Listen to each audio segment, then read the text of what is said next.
This is your only success formula. Event plus response equals to outcome. Some people in life feel hopeless and disempowered because they believe that they have little or no control over their life's outcomes. They believe that it is the events or environment that determine their outcomes. They believe that event equals to outcome. For example, if they are born in a poor family with no good role models and no financial resources, that's the event. It means that they will be poor themselves. That's the outcome. If they have a boss that doesn't guide, encourage, and promote them, that's the event, then they will never climb the corporate ladder. That's the outcomes. Winners realize that the event by itself does not affect their outcomes. Their outcomes are determined by the way they choose to respond to the events. They know that they have absolute control over the way they respond to their thoughts, emotions, and actions.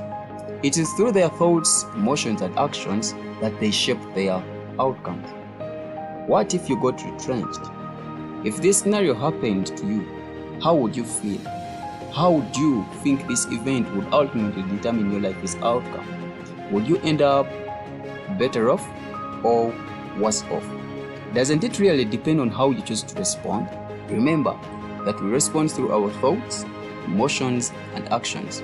If you start thinking, how could they do this to me? How could they betray me like this?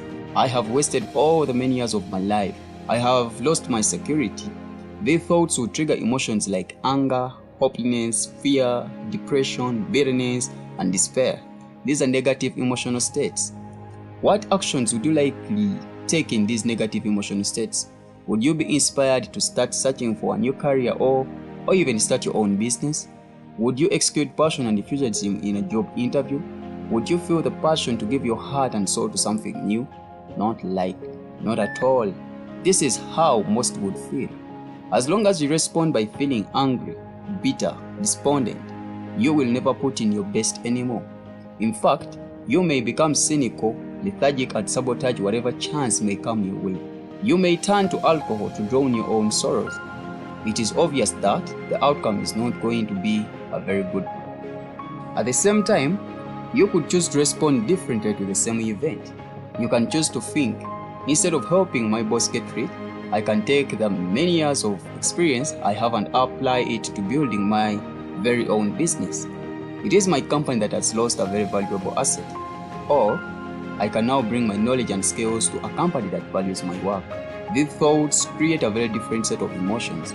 Interpreting the event this way will make you feel excited, inspired, and confident about yourself. These are positive emotional states. Won't you take a different set of actions under these emotions? You will probably look for a new career, start your own business, venture overseas, retrain yourself, and put in your best, whatever you choose to do. You will end up in a much happier and successful place. In conclusion, event plus response equals to outcome. The way you choose to respond to the event, positively or negatively, will determine the outcome of your actions, positive or negative. The event or environment should never determine your outcomes. Choose positive responses, positive thoughts, positive emotions, positive actions in order to get positive outcomes. Ladies and gentlemen, wisdom journey.